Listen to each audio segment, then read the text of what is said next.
Joining us now is Rafael Mangual, Senior Fellow and Head of Research for the Manhattan Institutes of Policing and Public Safety Initiative. Thank you for being with us, Rafael. You know, we've obviously covered in the past when these police municipalities and sheriff's offices have these financial fights with the city commission, and, you know, it goes back and forth. But this seems really extreme. No daytime patrols.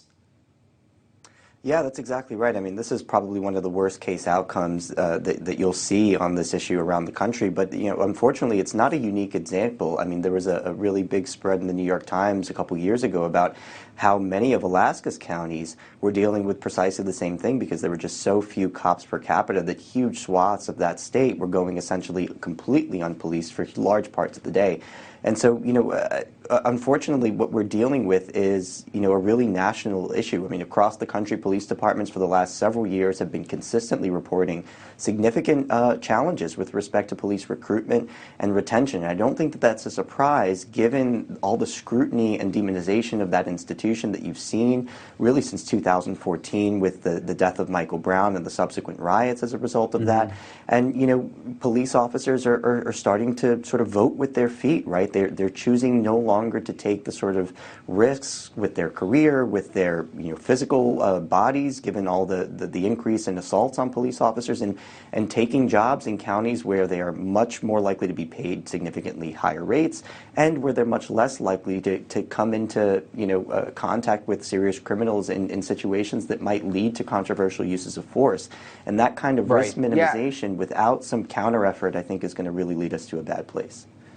Yeah, and they're leaving some of these smaller counties like this one we're talking about here. Crime was obviously a major focal point of the midterms. Republicans, a lot of the ads focused on it. Do you think it'll continue to be a focus? And in some sense, I mean, the fact that it was sort of hijacked by the Republican Party, you know, it sort of like it downplayed it in a way to everybody else because it's really not a political problem. It's just a problem.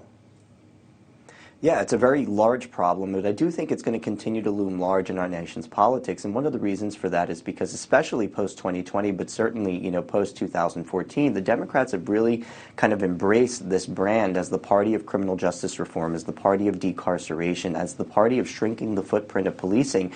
And, you know, I think the American public really did catch on to the reality that when it came to the most extreme and misguided proposals on policing and criminal justice, they were really coming from one side of the aisle.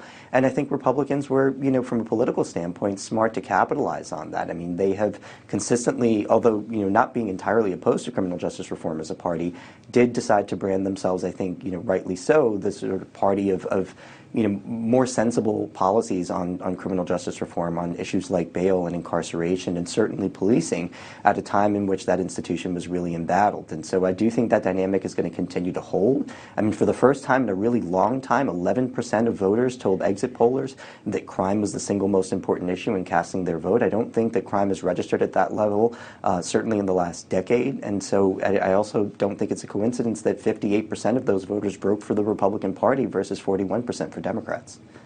Yeah, we only have like 15 seconds left, Rafael, but real quick, I mean, do you think things are gonna take a turn here? Because it seems like, I mean, with the murders and the violent crime, it feels like it can't get much worse.